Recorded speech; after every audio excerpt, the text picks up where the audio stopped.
Yo, what is going on YouTube? I am Germ here. Today, the discussion we are going to be having is about Fnatic. It is more specifically about their new mid lane situation. As you can see on the screen, this is what Fnatic fans have to look forward to in 2021. The Nemesis era is over. They have moved on to Nizqy, and in this video today, we're going to be talking about whether or not Fnatic is better off without Nemesis. Are they better without Nizqy? What kind of things are going to happen this year? And I'm going to be giving my thoughts and opinions, and hopefully we're going to be hearing from you guys too in the comment section down below. But before we get into that, I just want to mention real quick, if you're not already subscribed, definitely click that subscribe button really quick. It's fast, it's free, it's easy, it helps you guys stay up to date on all my latest content, and I would appreciate it a ton. I recently think we just hit 5,400 subscribers, which is awesome. Thank you guys so much. Maybe we can hit 5,500 for the end of the year. I don't know, it'd be crazy. But again, here we go, talking about this. So first up, Nemesis in 2019 was really good for Fnatic. People were really hyped up about him. People were really excited. Fnatic had this new young mid laner kind of rebuilding for the future after they lost Caps, all this stuff. And he looked pretty good. Fnatic did pretty good. They were an exciting, interesting team in 2019. And they were building towards a bright and promising future with guys like Selfmade obviously coming in. And then Fnatic just building up into 2020. And stuff was really good. But then, obviously, stuff kind of soured into 2020, especially the summer split, summer playoffs, Worlds for Nemesis, for Fnatic fans, just for the team in general, as mid lane started to look like a real weak link for the team. He kind of got hard exposed in the summer split, in the summer playoffs, and especially at Worlds, where he was coming off a really rough Worlds performance, where Fnatic still was one game away from beating top esports. They were up 2-0, they got reverse swept. They were one game away from making it to World Semifinals, which is really crazy because mid lane is such an important position. It's so impactful and stuff. But I do think that really just shows how good everybody else on Fnatic was doing. Whippo was kind of up and down, but he had some good games. Selfmade was amazing. Reckless and Hillsang were nasty at the Worlds. They were constantly getting leads in lane, getting solo kills, stuff like that. It was really crazy. Fnatic was looking really good. But then, obviously, now Reckless is gone, Nemesis is gone, Nizqy is a new guy coming in, and what can Fnatic fans expect? So, first up, I want to take a look by looking at the 2020 World Championship stats, just some of the things that kind of went down, some of the things that happened. Nemesis, he was middle of the pack in terms of KDA. He wasn't dying a ton. He was actually dying less at Worlds than he was like during the summer split. During the summer split, his KDAs were bad, his kills were low, his deaths were high. So, in that regard, he did improve a little bit at the World Championship, but one big thing, as far as gold per minute, he was pretty middle of the pack, but in terms of damage per minute, he was honestly towards the bottom in terms of mid laners at the World Championships. But we see some other big names down there like Chovy, Larson, Bjergsen, guys who didn't really have that great of World Championships either, and this was really concerning, especially when you look at kind of the laning stats, where Nemesis was one of the worst laners at the entire World Championship. We see on average he was down 720 gold at 15 minutes, which is crazy. That is just a huge deficit. 9 CS at 15, and then an experience difference of 230 at 15. I mean, that's really unacceptable. So I do understand why Fnatic did end up deciding to move on, because they are a team who is very close to kind of taking that next step. They're one game away from the semifinals, and if you're making the semifinals, you're top 4 team in the world. That's insane. They want to be competing with G2 for LEC titles. They want to be competing for world championships, for MSI titles, stuff like that. And a mid laner like this was just not going to cut it. Now, that's not to be said that he couldn't rebound, that he couldn't bounce back, that he's necessarily going to be that bad again next year. But in League of Legends, esports, in all esports, really, things move fast. If you have a bad year, you're going to be on the way out. You're going to be changing teams. Teams need to switch stuff up. There's short windows in all of these things, especially something like League of Legends, where there's only one big international event per year, especially for a team like Fnatic that probably isn't going to be making it to MSI. So if somebody has a performance like that, you really do have to move on from them.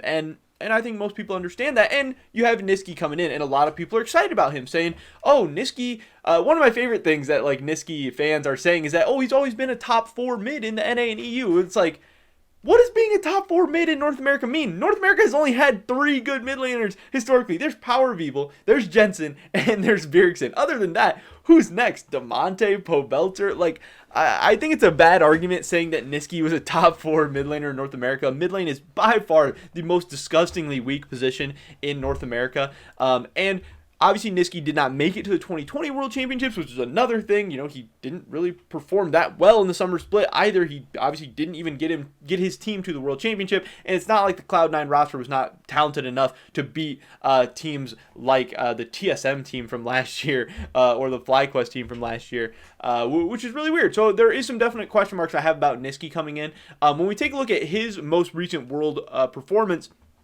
honestly, it looks a lot like Nemesis, which has me a little bit concerned. Because if we take a look at the 2019 World Championships, obviously, Nizqy had a year to grow, and in 2020, he did look much better than in 2019. But again, this is the last time we saw him on the international stage against the world-class, world-caliber mid laners and stuff like that. We take a look at some of this stuff. He had the lowest KDA of all people at the World Championships. His average score was 1.7, 4.2, and 4.3. So that is very concerning. I mean, that's just terrible. That is not a good look. And then in terms of damage per minute, he was also towards the bottom. He's another one of these low DPM mid laners, just like Nemesis. And he's dying a lot. I mean, that was a big problem. And again, we did see some improvements with that in 2020. In terms of DPM and kills, Nizqy was still really low for Cloud9 in the spring split and summer split. But he was dying a lot less. He wasn't getting a ton more kills. Even when he pops off, he doesn't get a ton of kills. Where he shines is getting a ton of assists because he is really an enabler, but not being able to generate his own leads through like getting solo kills and getting kills and stuff like that is a little bit concerning to me. Then when we take a look at his laning stats, which is where Nemesis was kind of so rough, I think we see a lot of the big same things. Minus 463 average gold difference at 15. CS, minus 11 average difference at 15. Experience difference, minus 497 at 15. These are a lot of the same issues that Nemesis was having. Now, again, I get it. Nizqy's coming off a pretty big year where in the spring split, he looked amazing. In the summer split, he looked amazing at times too, but at times he really didn't. And I do think that in the LCS, mid lane talent is much weaker than what you're going to be seeing in Europe. And then also, if Fnatic's goal is to eventually succeed at the international level, I don't really see if Nizqy is much of an upgrade over Nemesis, even over the 2020 Nemesis that we saw, and that is my concern. I mean, I guess I would say that Nizqy, I get it that people are saying he probably fits into Fnatic's team a little bit better, and I do see that, and that does make sense. Nizqy plays that facilitative style. I'm assuming Fnatic is going to want to be playing through Self-Made as a huge carry and through Upset as another massive carry for their team. So getting a more facilitative mid laner who's willing to give up farm, willing to give up his lane to roam around, make plays, and he is pretty good at these roaming mid laners. And if the meta fits where that can be successful and you can play carry junglers and you can play these roaming mids and you can be super aggressive in 2v2 and you can win and you can smash like that, then you are going to be in a good position and Fnatic will be a really solid team. But I still don't believe that Nizqy has shown that potential to be that international quality of mid laner. And I don't know if getting Nizqy as a replacement to Nemesis is enough to put the team over the hump, to put Fnatic to the position where they're going to be able to, you know, make it to like a semifinals at Worlds or something like that. Because again, the last time we saw Nizqy at the international stage, he did not look great. He looked like he had a lot of the same problems that Nemesis has had. But the thing is that Nemesis has kind of showed us before that he has the potential to maybe be successful at an international level. He has some of that potential in him. But either way, I don't think either one of these guys is a great long-term solution for Fnatic. So I think it is weird that Nemesis is kind of getting so much hate while Nizqy is getting so much love because I don't know exactly how it's going to work out. In the end, again, I guess I would say I do agree with the move. I think it should be an upgrade. I do think it's going to fit in Fnatic's playstyle very well.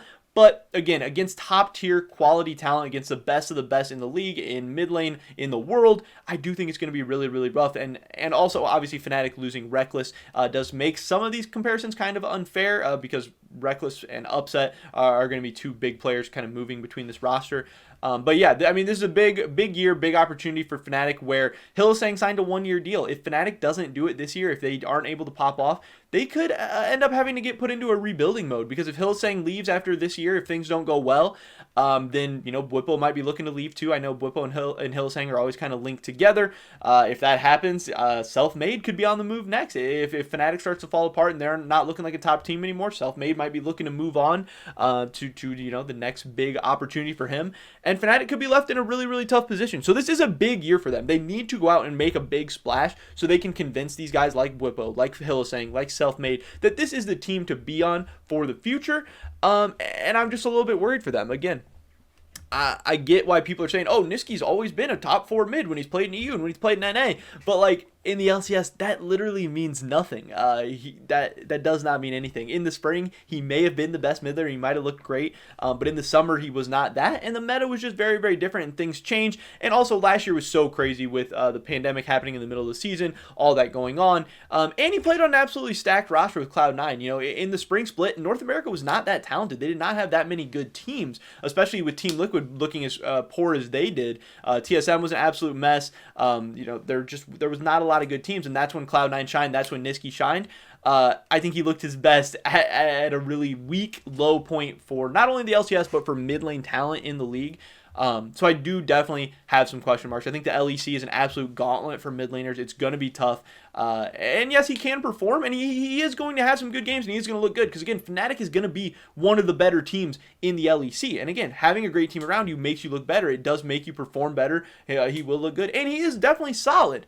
But I just think people should temper their expectations a little bit. I think when you look at the stats, when you look at the numbers, when you look at the history of these two players, Nizqy is very, very similar to Nemesis. He suffered from similar problems. One big thing you can say for Nizqy, though, is he definitely has a bigger champion pool that we've seen him be successful on maybe than Nemesis, because a big question mark for Nemesis at the World Championship was his champion pool, where you know, by the end of it he was kind of relegated to playing Orianna and Lucian only. If he didn't get those, he was an absolute mess. So people are saying that Nizqy has a bigger champion pool, and I do agree with that to an extent, but again, on the world stage, how big is Nizqy's champion pool actually going to be? Because again, 2019 Worlds, I would have some question marks about his champion pool as well. But that is pretty much it for this video today, guys. I just wanted to have a little discussion about the Fnatic mid lane situation and answering the question, is Fnatic actually better off without Nemesis? And again, I would say they are, because I would say how things ended up for them in 2020, that something had to change. I would have maybe liked them to go another route in the mid lane. And again, they do have Febiven ready to go in the wings if Nizqy does not work out, if things do not shape up exactly how they think, or if the meta shifts in such a way that they can't play the style that they're expecting to be able to. But I would buckle things back a little bit. I would say Nizqy is maybe not as big of an upgrade over Nemesis as some people expect him to be, think he's going to be, or maybe want him to be. But that is pretty much it for this video today, guys. Definitely drop a like if you enjoyed it. Leave a comment down below. What do you think? Do you think Nizqy's going to be a beast? Do you think they would have been better off with Nemesis? I would love to hear your guys' thoughts and opinions. Subscribe to update on my latest content. Check me out at Twitch, twitch.tv/I_am_germ. Hopefully I catch you guys in the next one. But until then, peace.